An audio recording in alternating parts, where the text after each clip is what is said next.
Part 1।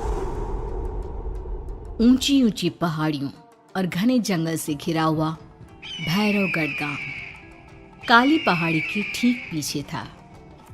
काली पहाड़ी यानी मौत का घर। भैरवगढ़ गांव तक पहुंचने का रास्ता बेहद दुर्गम था। लगभग 24 घंटे घने तूफान और तेज हवाओं की वजह से वहां के वीराने माहौल की कहानियां लोगों के दिलों को दहला देती थी। ऐसे बहुत कम लोग थे जो भैरवगढ़ गांव तक जाने की हिम्मत करते थे। लोगों का कहना था कि इस गांव के आसपास बुरी आत्माओं का साया मंडराता है। गांव के रहने वाले लोगों ने वैसे तो अपनी आंखों से किसी बुरी आत्मा या साये को नहीं देखा था, लेकिन गांव का बच्चा बच्चा इस बात को महसूस कर सकता था कि गांव के ऊपर कोई तो खौफनाक साया मंडरा रहा है।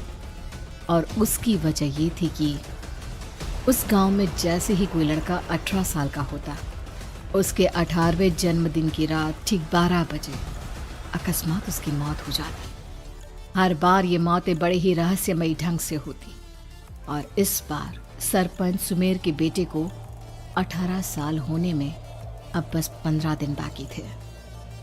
अजी सुनते हैं, हमारा बेटा भी कुछ दिन बाद 18 साल का हो जाएगा। कहीं वो डायन उसे भी खा गई तो।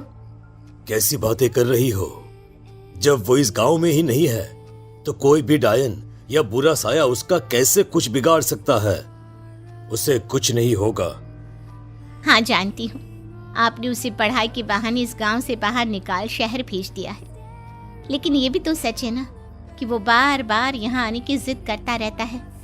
वो चाहे कितनी भी जिद कर ले जानकी, पर मैं उसे इस गांव में कभी वापस नहीं आने दूंगा। मैं नहीं चाहता कि गांव के दूसरे लड़कों की तरह मेरे बेटे की भी अजीबोगरीब ढंग से मौत हो जाए। कभी कभी तो लगता है कि हम सब गांव वालों को हिम्मत करके अपने गांव को इस बुरी आत्मा से छुड़वा लेना चाहिए। लेकिन कौन जानता है आखिर वो खतरनाक साया किसका है? वो काली आत्मा कौन है जो रातों रात हमारे गांव के लड़कों को निगल जाती है? सुमेर और जानकी जब ये सारी बातें कर रहे थे तब रात के लगभग 10 बज चुके थे और हर रात की तरह भैरवगढ़ गांव एक भयानक काले तूफान की आगोश में था। बाहर चल रही तेज हवाएं और बारिश के बीच कभी कभी ऐसा लगता जैसे कोई बुरी तरह से चीख रहा है। किसी के तड़पने और चीखने की आवाजें गांव के कानों में बार बार टकराती, पर वहां रहने वाले किसी भी औरत या आदमी के अंदर इतना साहस नहीं था कि वो अपने घर से बाहर कदम रख के उन आवाजों तक पहुंच सके। सो जाओ जानकी और घर के खिड़की दरवाजे कसकर बंद कर दो। अब जानकी सब खिड़कियां ठीक से बंद करने ही लगती है कि तभी उसे अपने घर के दरवाजे पर जोर जोर से खटखटाने की आवाजें सुनाई देती है। इन आवाजों को सुनकर जानकी और सुमेर के चेहरे डर से पीले और हाथ पैर ठंडे पड़ जाते हैं। जानकी, जानकी, इतनी रात कौन होगा? पता नहीं, ऐसा लग रहा है कोई बुरी तरह से दरवाजा खटखटा रहा है। अरे हाँ, पर किसी की आवाज भी तो नहीं आ रही। क्या करूं? दरवाजा खोल लूं या नहीं? कहीं ऐसा ना हो कि किसी को हमारी मदद की जरूरत हो। लड़खड़ाते कदमों से सुमेर दरवाजे के करीब जाता है और अपने कान को दरवाजे पर रख धीरे से आवाज देते हुए पूछता है, कौन है? कौन है वहां? तभी एक बेहद डराने वाली आवाज उसके कानों से टकराती है। दरवाजा खोलो, दरवाजा खोलो, वरना आज की रात इस गांव में कोई जिंदा नहीं बचेगा। मैं जानती हूँ तुम्हारा बेटा 18 साल का होने वाला है। अगर उसकी जान की जरा भी परवाह है तो दरवाजा खोल दो। इस आवाज को सुनते ही सुमेर घबरा कर पीछे हट जाता है और जानकी को पूरी बात बताता है। कहीं वो डायन हमारे घर तक तो नहीं पहुंच गई? अब हम क्या करेंगे? मुझे दरवाजा खोलना ही होगा जानकी। मेरे पास अब कोई रास्ता नहीं है।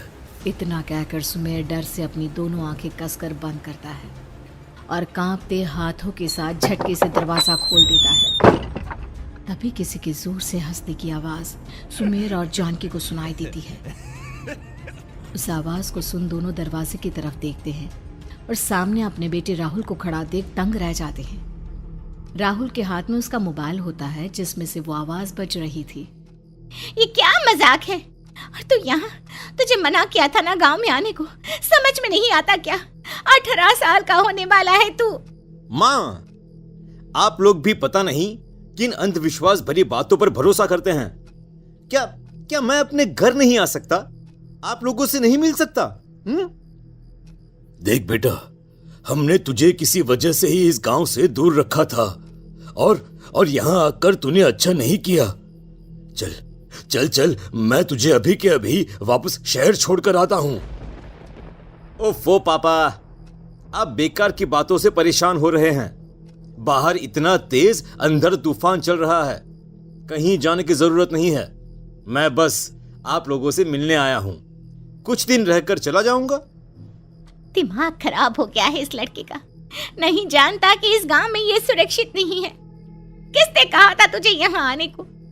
ये आवाजें सुन, बाहर से जो आवाजें आ रही है तुझे सुनाई नहीं देती क्या? अरे माँ, जब जोर से तूफान चलता है, तेज हवाएं चलती हैं, तो इसी तरह की आवाजें आती हैं। ये बहुत नॉर्मल है माँ। नॉर्मल होगी तेरे लिए बेटा।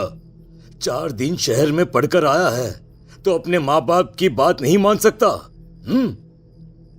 माँ, मुझे अभी बहुत जोरों से भूख लगी है, पहले कुछ खिला दो, और रात भी बहुत हो गई है।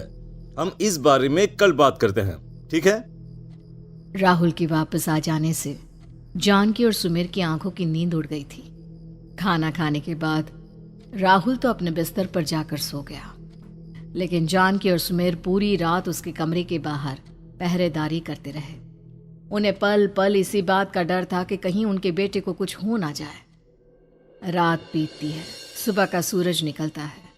अब जैसे ही वो राहुल को नींद से जागते देखते हैं तो उन दोनों के दिल को सुकून मिलता है। अरे माँ, पापा, आप अभी तक यहीं बैठे हैं क्या? पूरी रात सोए नहीं? जिनकी जवान बेटी की जान को खतरा हो, उन माँ बाप को नींद नहीं आती बेटा। अब तो वापस शहर चला जा। देखो माँ, मैं किसी जरूरी काम से इस गांव में आया हूं, और वो काम पूरा होने के बाद मैं खुद यहां से चला जाऊंगा। काम? गांव में तेरा क्या काम है? पापा, मैं बचपन से ही इस गांव के बारे में बेहद डरावने किस्से सुनते आया हूं, इसीलिए अब मैं उन्हीं किस्सों के ऊपर डॉक्यूमेंट्री फिल्म बनाऊंगा। रिसर्च करना चाहता हूं कि आखिर सच्चाई है क्या। हे भगवान, लो जी, सुन लिया, और भेजो इसे पढ़ने के लिए शहर। मैंने आपसे पहले ही कहा था, मेरी बहन के पास दूसरे गांव भेज दो। ना ये शहर जाता और ना उल जुलूल की बात इसके दिमाग में आती। जानकी और सुमेर राहुल को समझाने की बहुत कोशिश करते हैं, पर वो किसी की बात नहीं सुनता और अपना कैमरा लेकर गांव की पास वाली काली पहाड़ी की तरफ निकल जाता है। अब राहुल जैसे ही काली पहाड़ी पर पहुंचता है, उसकी नजर पहाड़ी के ठीक बीचों बीच बनी एक पुरानी झोपड़ी पर पड़ती है। यहाँ भी कोई रहता है क्या? ये इंटरेस्टिंग होगा। राहुल की आवाज पहाड़ों से टकराकर उसके कानों में सुनाई दे रही थी। उसने चारों तरफ का नजारा देखकर वहां की तस्वीरें अपने कैमरे में उतारना शुरू कर दिया। तभी अचानक राहुल ने अपने कैमरे में खींची हुई तस्वीर को जूम करके देखा, और उसमें उसे जो नजर आया वो देखकर राहुल की होश उड़ गए। क्या सचमुच उस गांव के ऊपर किसी बुरी आत्मा का साया था? क्या राहुल की जान बच पाएगी? क्या देखा था राहुल ने उस फोटो में जिसे देखकर वो दंग रह गया? इन सवालों के जवाब जानने के लिए देखिए इस कहानी का अगला भाग।